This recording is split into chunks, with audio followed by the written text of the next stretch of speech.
నమస్తే. తెలంగాణ రాష్ట్ర వ్యాప్తంగా ఒక పేరు వింటేనే అక్రమార్కుల గుండెల్లో హడలెత్తున్నటువంటి సందర్భాన్ని మనం చూస్తూ ఉన్నాం. ఆ పేరే హైడ్రా. హైడ్రాకు సంబంధించినటువంటి పూర్తి పని అయితే నడుస్తూ ఉంది. హైడ్రాను స్వయం ప్రతిపత్తి కింద ఇప్పటికే ఇచ్చినటువంటి ఆలోచనను కూడా రేవంత్ రెడ్డి చేస్తున్నట్టుగా మనకైతే తెలుస్తూ ఉంది. రంగనాథ్ దూసుకుపోతున్నటువంటి సందర్భాన్ని కూడా మనం చూస్తూ ఉన్నాం. భారీ భారీ కట్టడాలను కూడా ఏదైతే ఆక్రమణలో ఉన్నటువంటి వాటిని కూల్చేస్తున్నటువంటి సందర్భాలు కూడా మనం చూస్తూ ఉన్నాం. మనతో పాటుగా మాట్లాడడానికి ఎమ్మెల్సీ ప్రొఫెసర్ కోదండరామ్ ఉన్నారు. సార్ నమస్కారం. ఎట్లా అనిపిస్తుంది హైడ్రా అనేటువంటి ఒక సంస్థను తీసుకొచ్చి మొత్తానికి ఈ ఏదైతే బఫర్ జోన్లలో చెరువులు నాలాలు కబ్జాలైనటువంటి వాటిని మళ్ళీ ప్రభుత్వం స్వాధీనం చేసుకునేటువంటి ఆలోచనలో కనబడతా ఉంది. ఈ యొక్క హైడ్రా ఫండ్లు చూస్తూ ఉంటే ఏమనిపిస్తుంది? ఇప్పుడు విషయము ఏంటంటే హైదరాబాద్లో ఒకప్పుడు 600-700 దాకా చెరువులు ఉన్నాయి. అంతేకాకుండా ఉమ్మడిగా ఉన్నటువంటి ఆస్తులు ఉన్నాయి. అంటే ఆట స్థలాలు, పార్కులు, తర్వాత కమ్యూనిటీ హాల్ల పేరుతో ఉన్నటువంటి స్థలాలు, ఇట్లాంటి స్థలాలన్నీ కూడా ఒక రకంగా చెప్పాలంటే పరోక్షంగా కొన్ని ప్రత్యక్షంగా మున్సిపల్ కార్పొరేషన్ అధీనంలో ఉన్నాయి, కొన్ని పరోక్షంగా వాళ్ళ అధీనంలో ఉంటాయి. ఇట్లాంటి ఒక ఆస్తులను కాపాడుకోవటం చాలా కీలకం. ఈ ఉమ్మడి ఆస్తులను పరిరక్షించి హైదరాబాదు వాతావరణాన్ని మనం పెంపొందించుకోవాల్సింది పోయి, ఎందుకంటే పార్కులు ఎంత బలంగా ఉంటే చెరువులు మనం ఎంతగా కాపాడుకోగలిగితే హైదరాబాద్ వాతావరణం కూడా అంత పరిశుభ్రంగా ఉంటుంది. అవి చేయటానికి బదులుగా ఇప్పుడు జరుగుతున్న పరిణామం ఏంటంటే మొత్తంగా కూడా ఆ ఆస్తులను కబ్జా చేస్తున్నారు. చాలా దురదృష్టకరం. గండిపేట లాంటి చెరువుల చుట్టూ కూడా చేరి ఆ చెరువుల పరిధిలో కూడా కొంత కడుతున్నారనేదే ఇప్పుడు దానిపైన హైకోర్టులో వాద్యం నడిచి హైకోర్టు కూడా గ్రీన్ ట్రిబ్యునల్ కానీ వాటి పరిరక్షణకు చర్యలు సూచించటం జరిగింది. 111 జీవో పరిధిలో కానీ చర్యలు ఉన్నాయి తీసుకోమని. ఆ పరిధిలో వాస్తవానికి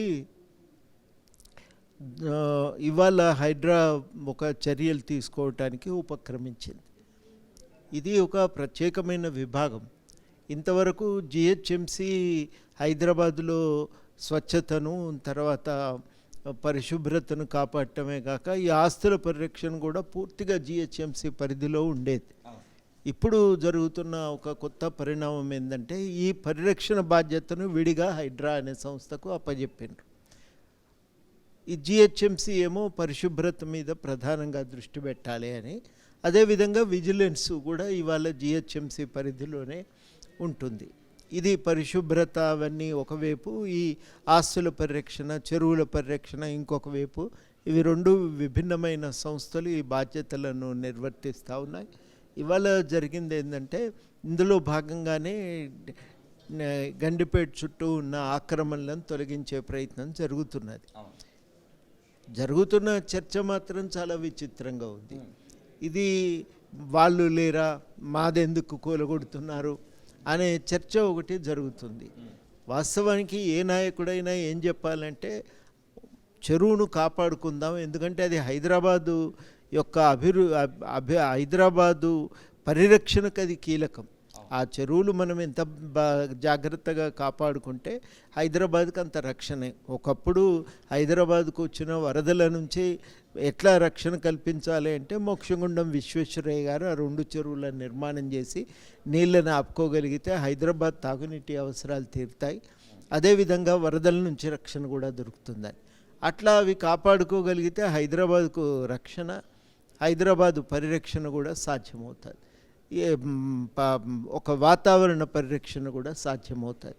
కాబట్టి 2 రకాల కార్యక్రమాల కోసం కట్టిన చెరువులను మనం ఎంతగా నిలబెట్టుకోగలిగితే అంత లాభం. ఆ చెరువు FTL పరిధి నుంచి ప్రతి చెరువుకు కూడా 15 నుంచి 30 మీటర్ల దాకా ఆ చెరువు దాని పరిధి కిందికే వస్తుంది. ఆ పరిధి లోపల వదిలిపెట్టి బయట నిర్మాణాలు ఎవరైనా కట్టుకుంటే అది 111 జీవోకు లోబడి దాదాపు 20% అనుకుంటా అంతకు భూభాగంలో మాత్రమే పరిమితమైన స్థాయిలో కట్టడాలు కట్టుకునే అవకాశం ఉంది. అంతకు మించి కట్టడాలు కట్టడానికి వీల్లేదు. అప్పుడు ఎవరైనా కోరుకోవాల్సింది ఏంటంటే 111 జీవో పరిధిలో ఈ చెరువుల పరిరక్షణకు చర్యలు తీసుకోమని చెప్పి అడగాలి. అడిగే బదులుగా చర్చ ఏం జరుగుతున్నదంటే నాదొక్కరిదే ఉందా ఇంకా లేదా అనే చర్చ జరుగుతుంది. ఇది విచిత్రం. ఏ నాయకుడు కూడా ఆ రకంగా మాట్లాడకూడదు. నాదున్నా ఎవరిదున్నా కొలగొట్టండి అని చెప్పాలి. అది చెప్పవలసింది పోయి తమ ఆస్తుల పరిరక్షణ కోసం వాళ్ళు మాట్లాడటం అనేది చాలా శోచనీయమైన విషయం. దీన్ని తప్పకుండా అందరం కూడా ఖండించవలసిన అవసరమే ఉంది. ఈ దృష్టికోణాన్ని ఖండించాలి. అక్కడ కొనాలెందుకు, కట్టాలెందుకు? ఇవాళ వాస్తవానికి అడగవలసిన ప్రశ్న ఏంటంటే, ఆ పరిధిలో చెరువులు ఇన్ని ఆస్తులు లేవా, ఆయనవి లేవా, ఈయనవి లేవా అని అంటుండ్రు. ఎవరు అంటున్నారు? నిన్న మొన్నటిదాకా మున్సిపల్ మంత్రిగా వ్యవహరించినటువంటి వ్యక్తి ఏమంటుండంటే వాళ్ళే లేవా, వీళ్ళే లేవా అని. నువ్వేం చేసినావు? మున్సిపల్ మంత్రి మీరే కదా, ఇవన్నీ చర్యలు తీసుకోవాల్సింది మీరే కదా. ఆ చర్యలు తీసుకోవాల్సినటువంటి వ్యక్తి ఇంకొకరి మీద ఇవాళ నేరారోపణ చేయటానికి పూనుకోవటం కంటే విచిత్రము శోచనీయమైన విషయం మరొకటి లేదు. ఇదివరకే జరగకుండా జాగ్రత్త పడి ఉండవలసింది.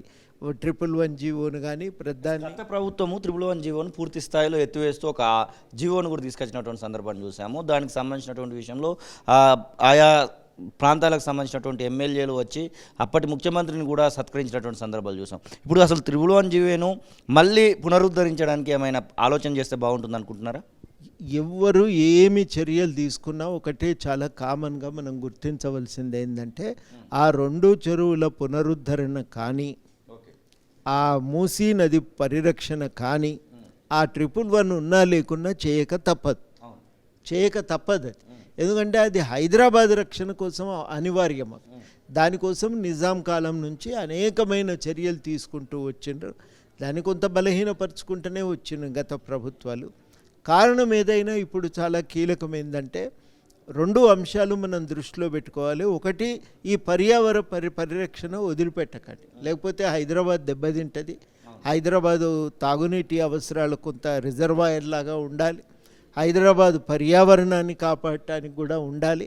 ఆ మేరకు ఈ పర్యావరణ పరిరక్షణ అయితే తప్పదు. ఆ బాధ్యతను ప్రతి గవర్నమెంట్ నిర్వర్తించవలసిందే. ఇది ఒక భాగము. ఇక రెండవ భాగం ఏంటంటే, ఆస్తులను మార్కెట్లోకి మనం అమ్మకానికి విడుదల చేస్తాం. హైదరాబాదులో మనం 1000 ఎకరాలు ఒకటేసారి మార్కెట్లోకి, లక్షల ఎకరాలు విడుదల చేస్తున్నప్పుడు మరి జాగ్రత్త వహించవలసిన విషయం ఏంటంటే, మిగతా ఆస్తుల సంగతి ఏమవుతుంది అనేది ఉంటుంది. అది పడమటి వైపుకు ఉంది. మరి మిగతా ప్రాంతాల్లో ఏం చేస్తాం? అక్కడ ఎట్లా ఆస్తుల పరిరక్షణ ఎట్లా జరుగుతుంది? హైదరాబాదులోనే హైటెక్ సిటీ చుట్టూ, మాదాపూర్ చుట్టూ అక్కడ కూడా రకరకాల పద్ధతుల్లో ఆస్తుల అభివృద్ధి అనేది జరిగింది. దాన్ని ఎట్లా కాపాడుకుంటాం? ఇవన్నీ ఇంత సూక్ష్మంగా ఆలోచించకపోతే ఏమవుతుందంటే, ఆర్థికంగా చాలామంది నష్టపోతారు. అట్లా కుంగిపోకుండా జాగ్రత్త పడాలి, పర్యావరణాన్ని కాపాడుకోవాలి. అట్ ద సేమ్ టైం మీరు ఏ రకంగా అక్కడ నిర్మాణాలకు అవకాశం ఇస్తారు, ఈ రెండింటికి లోబడి అనేది కూడా చాలా కీలకమైన ప్రశ్న. ఆ ప్రశ్నలన్నింటికీ కూడా సమాధానం చెప్పకుండా ఇవాళ వాళ్ళు లేరా, వీళ్ళు లేరా అని మాట్లాడటం చాలా విచిత్రం. అసలు నువ్వేం చేసినావు కుర్చీలో కూర్చొని? అసలు ప్రశ్నకు సమాధానం చెప్పాలి కదా.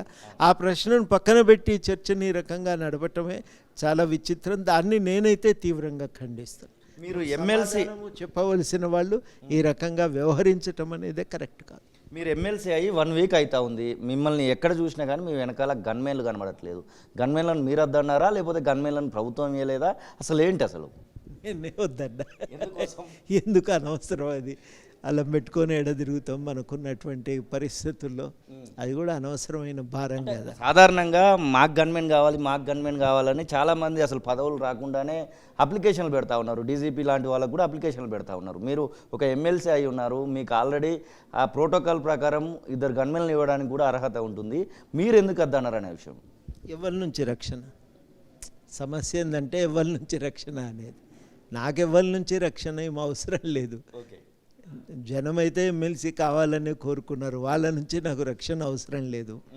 ఇక వేరే శత్రువులు అయితే నాకు ఎవరు లేనప్పుడు ఇది మోసుకోవటం ఎందుకు? ఇది అంత నాకు కూడా కొంచెం కష్టమే, ఇవన్నీ మోయటము అవన్నీ కూడా కష్టమైన పనే.